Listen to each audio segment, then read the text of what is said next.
Hi hello my families, welcome to my channel. இப்போ தான் என்னோடய சேனலை நீங்கள் ஃபஸ்ட் டைம் பார்க்குறீங்கன்னா லைக் பண்ணுங்கள், ஷேர் பண்ணுங்கள், கமெண்ட் பண்ணுங்கள். தமிழ் ஹாஸ் டிவியை சப்ஸ்கிரைப் பண்ணிவிட்டு பெல் ஐக்கானை ஆளில் போடுங்க. அப்போ தான் என்னோடய வீடியோஸ் உங்களுக்கு நோட்டிஃபிகேஷனாக வரும். நம்ம இன்றைக்கி எதை பற்றி பார்க்க போகிறோம்னா withdrawal request answer, refund related answer, micro task related answer, 4th digital task and answer. இதுக்கு நான் கிளியராக எக்ஸ்பிளைன் பண்ணியிருக்கேன். வீடியோவை கடைசி வரைக்கும் ஸ்கிப் பண்ணாமல் பார்த்தீங்களா தான் நான் என்ன சொல்ல வரேன்னு உங்களுக்கு தெளிவாக புரியும்.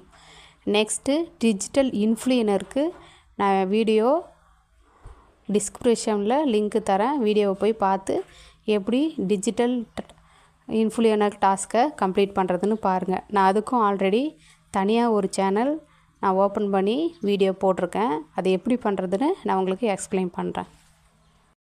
டிஜிட்டல் இன்ஃப்ளூயனர் டாஸ்க் எப்படி நீங்கள் பண்ணுறதுன்னு உங்களுக்கு தெரியலாம். டிஸ்கிரிப்ஷனில் லிங்க் இருக்கும், போயிட்டு லிங்க்கை டச் பண்ணி டாஸ்க் எப்படி கம்ப்ளீட் பண்ணுறதுன்னு தெரிஞ்சுக்கோங்க. First one withdrawal related. 2 question already கேட்டுட்ருக்காங்க. இப்போயும் கூட போயிட்டுருக்கு. விட்ரவல் ரிக்வெஸ்ட் எப்போ ஸ்டார்ட் ஆகும், எப்போ சார் அமௌண்ட் கிரெடிட் ஆகும், இந்த கொஸ்டின் தான் போயிட்டுருக்கு. ஆல்ரெடி இப்போ 2 டேஸாக அமௌண்ட் கிரெடிட் ஆகிட்டுருக்கு. 2000 மெம்பர்ஸ்க்கு அமௌண்ட் போட்டிருக்காங்க. அந்த பேமெண்ட் ப்ரூஃப் கூட ப்ரூஃப் ஆஃப் எஸ்பிஓவில் ஷேர் பண்ணிகிட்ருக்காங்க. நீங்கள் ப்ரூஃப் ஆஃப் எஸ்பிஓவில் இருந்திருந்தால் உங்களுக்கு தெரியும். மோஸ்ட்லி நிறைய பேர் இருக்க வாய்ப்பு இல்லை. ப்ரூஃப் ஷேர் பண்ணிகிட்ருக்காங்க. நேற்று மட்டும்தான் விட்ரவலுக்கு அமௌண்ட் போட்டிருக்காங்க. நெக்ஸ்ட்டு ப்ராசஸ் போயிட்டுருக்கு. அவங்களுக்கு அமௌண்ட் போட்டது கரெக்டாக கிரெடிட் ஆகிருக்கா அப்படின்னு செக் பண்ணிவிட்டு நெக்ஸ்ட்டு தான் அடுத்த பேட்ச் அமௌண்ட்டு போட ஸ்டார்ட் பண்ணுவாங்க. நீங்கள் பண்ண வேண்டியது எல்லாம், அதாவது அமௌண்ட் கிரெடிட் ஆனவங்க எல்லாம் பண்ண வேண்டியது என்னென்னா, உங்களுக்கு அமௌண்ட் கிரெடிட் ஆன உடனே அந்த ப்ரூஃபை கமாண்டர்ஸ்க்கு ஷேர் பண்ணணும். கமாண்டர்ஸ்க்கு ஷேர் பண்ணால் அவங்க ப்ரூஃப் ஆஃப் எஸ்பிஓவில் ஷேர் பண்ணிவிடுவாங்க. மோஸ்ட்லி நீங்கள் கிரெடிட், அதாவது உங்களுக்கு அமௌண்ட் கிரெடிட் ஆகி 7 டேஸ்க்குள்ளே நீங்கள் அதை ப்ரூஃப் ஆஃப் எஸ்பிஓவில் ஷேர் பண்ணியிருக்கணும். நீங்களே ஸ்ட்ரெயிட்டாக பண்ண முடியாது. அதனால் கமாண்டர்ஸுக்கு ஷேர் பண்ணிங்களா அவங்க ஷேர் பண்ணிவிடுவாங்க. மோஸ்ட்லி 7 டேஸ்க்குள்ளே நீங்கள் ப்ரூஃப் ஆஃப் எஸ்பிஓவில் ஷேர் பண்ணணும். இல்லைன்னா உங்கள் ஐடி சஸ்பெண்ட் ஆகிடும். நெக்ஸ்ட்டு 60 நாளைக்கு உங்களோட ஐடியை ஹோல்டு பண்ணி வச்சுருவாங்க. உங்களோட எந்த ஒர்க்கும் பண்ண முடியாது.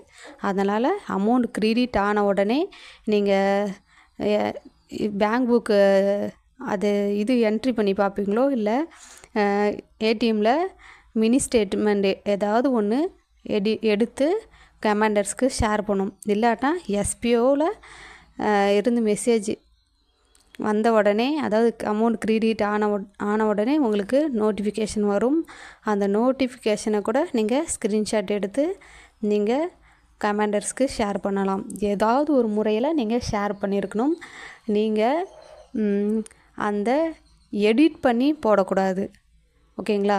அந்த கிரெடிட் ஆன அந்த நோட்டிஃபிகேஷனை ஸ்க்ரீன்ஷாட் எடுத்து கீழே name, staff ID, request amount, அதாவது நீங்கள் அமௌண்ட் எப்போ ரிக்வெஸ்ட் கொடுத்தீங்களோ அந்த டேட்டு, எப்போ உங்களுக்கு அமௌண்ட் ஏறிச்சோ அந்த டேட்டு போட்டு மென்ஷன் பண்ணி அமௌண்டு எவ்வளோ ரிக்வெஸ்ட் கொடுத்துருந்தீங்க அதை மென்ஷன் பண்ணணும். எவ்வளோ உங்களுக்கு கிரெடிட் ஆகிருக்கு அதை மென்ஷன் பண்ணி நீங்கள் போடணும். ஓகேங்களா? இது ரொம்ப ரொம்ப இம்பார்ட்டன்ட்.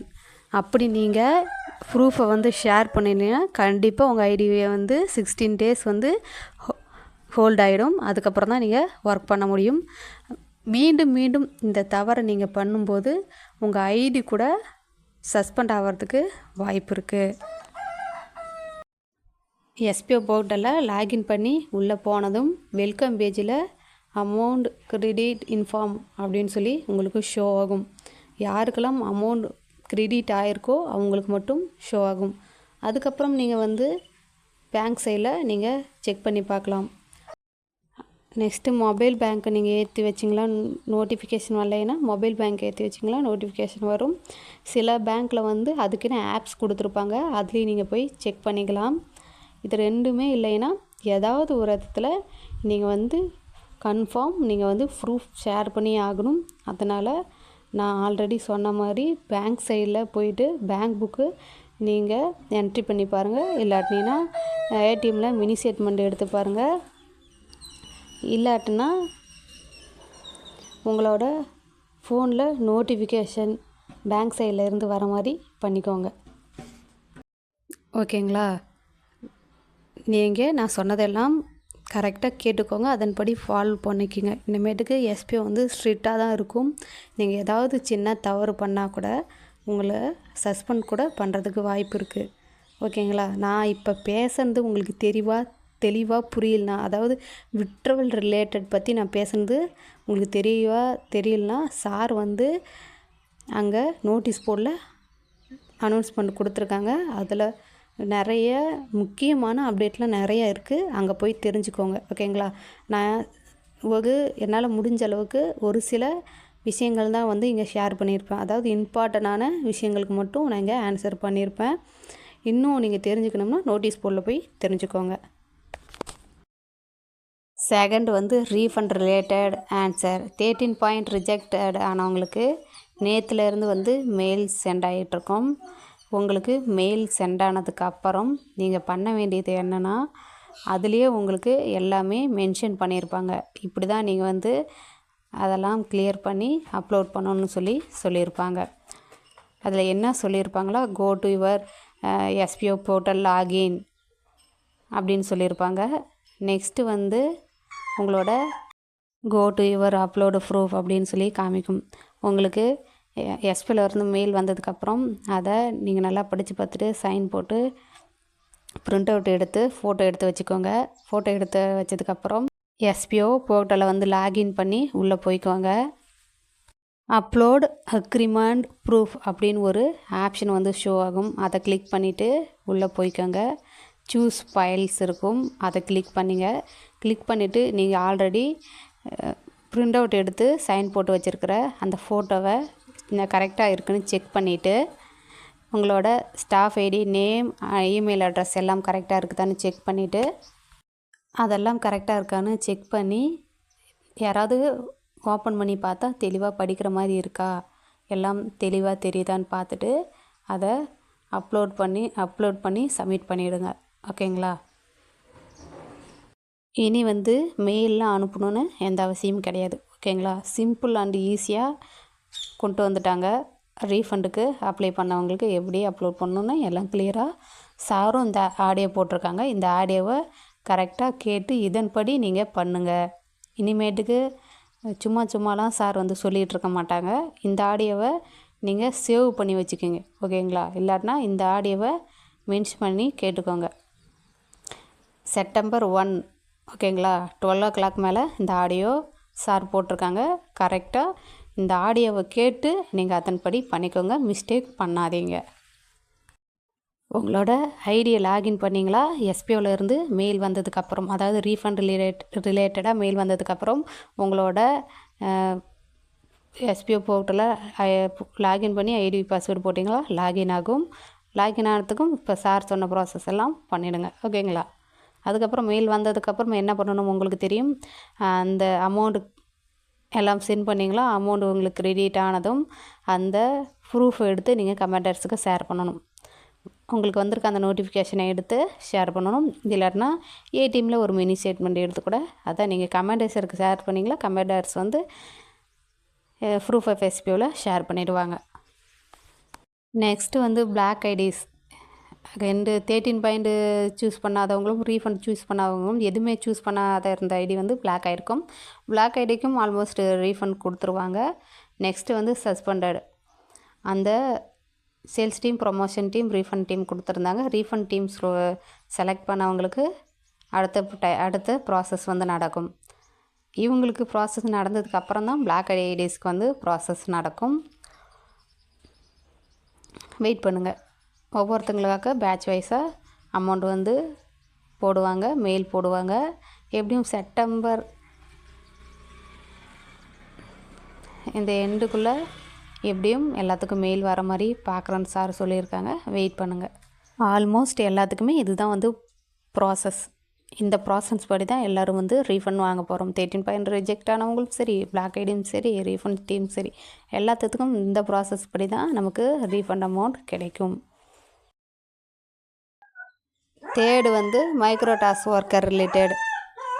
இப்போ வந்து மைக்ரோ டாஸ்க் எல்லோரும் ஆல்மோஸ்ட் பண்ணிகிட்ருக்காங்க. ஃபேஸ்புக்கில் வந்து URL எடுத்து அதை வந்து சப்மிட் பண்ணுற மாதிரி ஒர்க் கொடுத்தாங்க. அப்புறம் நெக்ஸ்ட்டு வந்து ஆல்மோஸ்ட் எனக்கு ஃபேஸ்புக் என்னால் பண்ண முடியாது, நான் ஃபேஸ்புக்கில் ஒர்க் பண்ணுறதுக்கு எனக்கு இன்ட்ரெஸ்ட் இல்லை, என்கிட்ட ஃபேஸ்புக் இல்லை அப்படின்னு சொல்லி சொன்னவங்களுக்கு எல்லாம் ஆப்ஷன் விட்டுட்டாங்க. யார் யார் வந்து செக் பண்ணி பார்த்தீங்கன்னு தெரியல. ஷேர் சாட்டில் இப்போ ஷேர் சாட்டில் பண்ணுற மாதிரி விட்டுருக்காங்க. நீங்கள் ஷேர் சாட்லேயும் பண்ணலாம். 2 டேஸாக அந்த ஆப்ஷன் வந்து ஷோ ஆகிட்டுருக்கு. யாருக்கெல்லாம் ஃபேஸ்புக்கில் பண்ணுறதுக்கு எனக்கு இன்ட்ரெஸ்ட் இல்லை சார், என்கிட்ட ஃபேஸ்புக் இல்லை சார் அப்படின்னு சொல்லி நீங்களாம் ஃபீல் பண்ணுறீங்களோ அவங்கள வந்து ஷேர் சாட்லேயும் நீங்கள் வந்து டாஸ்க் வந்து கம்ப்ளீட் பண்ணிக்கலாம். இனி வந்து ஒர்க் வந்து எதை ஃபேஸ் பண்ணி இருக்க போகுதுன்னா, ஷேர் சாட் அண்ட் இன்ஸ்டாகிராமில் போஸ்ட் போடுற மாதிரி இருக்கும். சிம்பிள், அவ்வளோதான். மைக்ரோ டாஸ்க் பொறுத்த வரைக்கும் அவ்வளோதான். டிஜிட்டல் இன்ஃப்ளூயனர், கண்டென்ட் ரைட்டர் மாதிரி இருக்காது. இது வந்து அப்பப்போக்கு நியூ ஒர்க் வந்து கொடுப்பாங்க. ஓகேங்களா? அதை ஏற்ற மாதிரி நம்ம வந்து ஒர்க் பண்ணிக்க வேண்டியதான். Digital task related. டிஜிட்டல் இன்ஃப்ளூயனருக்கு வந்து டாஸ்க் வந்து ஓப்பன் ஆகுது. அண்டு டிஜிட்டல் கண்டென்ட் ரைட்டருக்கு இன்னையிலேருந்து ஷோ ஆகுன்னு சொல்லியிருக்காங்க சாரு. டிஜிட்டல் இன்ஃப்ளூயனருக்கு அப்ளை பண்ணவங்க digital influencer work, digital content writer work பண்ணவங்க டிஜிட்டல் கண்டென்ட் ரைட்டர் ஒர்க்கரும் பண்ணணும். டிஜிட்டல்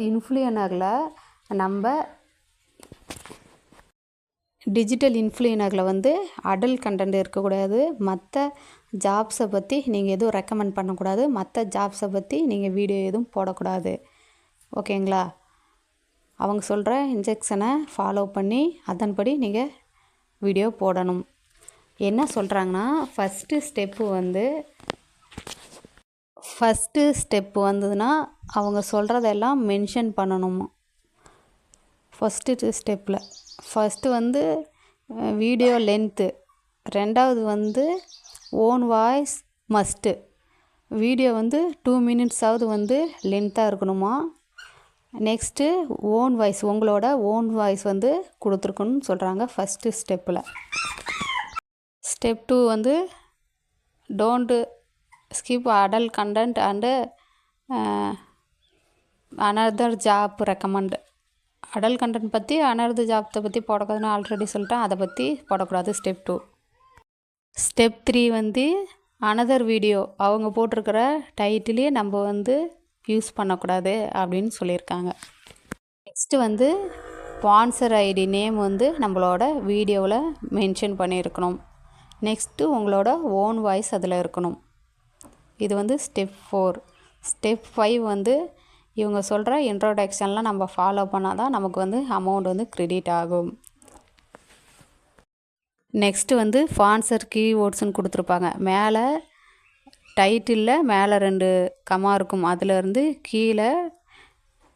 கீழே இருக்கிற அந்த எண்டு லெட்டரில் 2 கமா இருக்கும். அது வரைக்கும் நம்ம காப்பி பண்ணி டிஸ்கிரிப்ஷனில் நம்ம கொடுத்துருக்கணும். இதெல்லாம் கிளியராக பண்ணால் மட்டும்தான் நமக்கு வந்து அமௌண்ட் கிரெடிட் ஆகும். உடனேவும் அமௌண்ட் கிரெடிட் ஆகாது. இதெல்லாம் கரெக்டாக இருக்குதான்னு செக் பண்ணிட்டா தான் நமக்கு அமௌண்ட் வந்து கிரெடிட் ஆகும். நெக்ஸ்ட் வந்து டிஜிட்டல் கண்டென்ட் ரைட்டர். அவங்களும் இப்படி தான் ஏதாவது ஒரு போஸ்ட்டை வந்து செலக்ட் பண்ணி அது கீழே அவங்க கொடுக்குற அந்த டைட்டில்ஸ்லாம் அவங்க கொடுத்து மென்ஷன் பண்ணி வீடியோ போடணும். டிஜிட்டல் இன்ஃப்ளூயனர் பொறுத்த வரைக்கும் சிம்பிளாக தான் இருக்கும். ஆனால் டிஜிட்டல் கண்டென்ட் ரைட்டருக்கு தான் நிறைய ஒர்க் இருக்கும். அவங்க வந்து நிறைய பேராகிராஃபாக வரைக்கும் 20 வரைக்கும் பேராகிராஃபாக போடுற மாதிரி இருக்கும். அவங்களுக்கு வந்து உடனே அமௌண்ட் வந்து கிரெடிட் ஆகிடும். இதையெல்லாம் மென்ஷன் பண்ணால் மட்டும்தான் டிஜிட்டல் கண்டென்ட் ரைட்டருக்கு அமௌண்ட் கிரெடிட் ஆகும். மைக்ரோ டாஸ்க் பொறுத்த வரைக்கும் அவங்களுக்கு வந்து டாஸ்க் வந்து சேஞ்ச் ஆகிட்டே தான் இருக்கும். நான் எப்படி டிஜிட்டல் இன்ஃப்ளூயனர் கம்ப்ளீட் பண்ணுறதுன்னு ஒரு வீடியோ போட்டிருப்பேன். அந்த வீடியோவை நான் டிஸ்கிரிப்ஷன் லிங்க்கு கொடுத்துருப்பேன். அங்கே போய் கிளிக் பண்ணி அந்த வீடியோவை பார்த்துக்கோங்க. ஓகேங்களா? Thank you families. நான் பேசுகிறது உங்களுக்கு பிடிச்சிருந்தா என்னோட சேனலை சப்ஸ்கிரைப் பண்ணி லைக் பண்ணிவிடுங்க. மறக்காமல் சப்ஸ்கிரைப் பண்ணிவிட்டு பெல் ஐக்கானை ஆளில் போடுங்க. அப்போ தான் என்னோடய வீடியோஸ் உங்களுக்கு நோட்டிஃபிகேஷனாக வரும். தேங்க்யூ வாட்சிங்.